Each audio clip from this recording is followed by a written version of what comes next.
क्या दिल्ली के सियासी गलियारों में बहुत बड़ा गेम हो चुका है? क्या विपक्ष के सबसे मजबूत किले में सेंध लग चुकी है? जी हाँ, महाराष्ट्र से लेकर दिल्ली तक इस वक्त हड़कंप मचा हुआ है, क्योंकि शरद पवार के सबसे करीबी और एनसीपी की कमान संभाल रही सुप्रिया सुले अपने 8 सांसदों को लेकर अचानक प्रधानमंत्री नरेंद्र मोदी के दरबार में पहुंच गए। जी हाँ, वही शरद पवार गुट जो कल तक केंद्र सरकार के खिलाफ सबसे मुखर आवाज था। उसके 8 सांसद बंद कमरे में पीएम मोदी के साथ 15 मिनट तक मीटिंग करते रहे। इस अचानक हुई मुलाकात ने पूरे विपक्ष के होश उड़ा दिए हैं। चारों तरफ बस एक ही सवाल तैर रहा है, क्या शरद पवार का गुट चुपके से एनडीए के पाले में जाने की तैयारी कर चुका है? बताएंगे आपको सब कुछ इस स्टोरी में। नमस्कार, वीके न्यूज देख रहे हैं और मैं हूं आपके साथ दिव्या सिंह।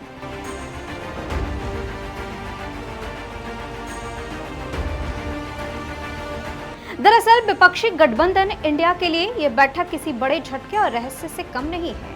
संसद में जारी गतिरोध के बीच एनसीपी शरद पवार की सांसद सुप्रिया सुले अपने 8 लोकसभा सांसदों के साथ सीधे प्रधानमंत्री नरेंद्र मोदी से मिलने पहुंच गई। करीब 15 मिनट तक चली इस बैठक की शुरुआत बेहद ही दिलचस्प मोड़ के साथ हुई। बैठक शुरू होते ही प्रधानमंत्री मोदी ने राजनीति की तमाम तल्खियों को किनारे रखते हुए सीधे शरद पवार की तारीफों के पुल बांधने शुरू कर दिए। पीएम ने कहा कि जिस उम्र और ऊर्जा के साथ शरद पवार काम कर रहे हैं, उनका राजनीतिक सफर और काम करने का तरीका हर किसी के लिए एक बेहतरीन मिसाल है। अब आप सोच रहे होंगे कि क्या इस 15 मिनट की मुलाकात में कोई राजनीतिक खिचड़ी पकी? तो पार्टी सांसदों का दावा है कि इस बैठक में राजनीति पर नहीं, बल्कि सिर्फ और सिर्फ महाराष्ट्र के विकास और किसानों के हक पर बात हुई। सांसदों ने पीएम मोदी के सामने मांगों की एक लंबी लिस्ट भी रख दी। सुप्रिया सुले और उनके साथी सांसदों ने मांग की कि महाराष्ट्र की माटी के महान समाज सुधार को महात्मा ज्योतिराव फुले, सावित्रीबाई फुले, लोक शाहीर अन्ना भाऊ साठे और राष्ट्र संत तुकडोजी महाराज को मरणोपरांत भारत रत्न से नवाजा जाए। बात सिर्फ सम्मान तक सीमित नहीं रही, बल्कि महाराष्ट्र के जलते मुद्दों को भी पीएम मोदी के टेबल पर रख दिया गया। मराठवाड़ा के सूखाग्रस्त इलाकों के लिए विशेष राहत पैकेज, फसल बीमा योजना में सुधार, प्याज के गिरते दाम और पानी के संकट को सुलझाने के लिए उजनी बांध से माजरा बांध में पानी छोड़ने की पुरजोर गुहार भी लगाई गई। इसके साथ ही Nashik Pune high speed railway, Pune Nashik metro, PM Gati Shakti योजना और नवी मुंबई इंटरनेशनल एयरपोर्ट का नाम दिवंगत नेता डीबी पाटिल के नाम पर रखने जैसे इंफ्रास्ट्रक्चर से जुड़े मुद्दों पर भी पीएम मोदी का ध्यान खींचा गया। इतना ही नहीं, सांसद नीलेश लंके ने कैंसर जैसी गंभीर बीमारियों के इलाज के लिए सांसदों के फंड की सीमा बढ़ाने और पीएम केयर्स फंड से मदद की अपील भी की। लेकिन असली सस्पेंस तो बैठक के बाद शुरू हुआ।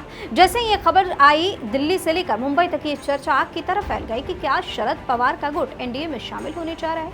क्या परिसीमन विधायक पर पवार गुट मोदी सरकार को समर्थन देने वाला है?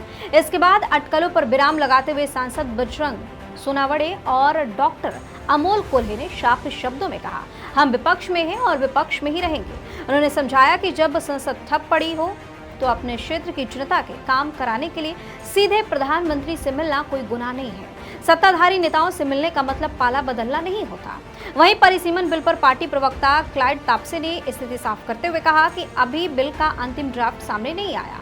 जब बिल संसद में आएगा तो विपक्षी गठबंधन के साथ बैठकर इस पर चर्चा होगी। उन्होंने सवाल उठाया कि जब पार्टी ने 2014, 19 और 24 में बीजेपी के साथ कोई समझौता नहीं किया, तो अब एनडीए में जाने का सवाल ही नहीं उठता है।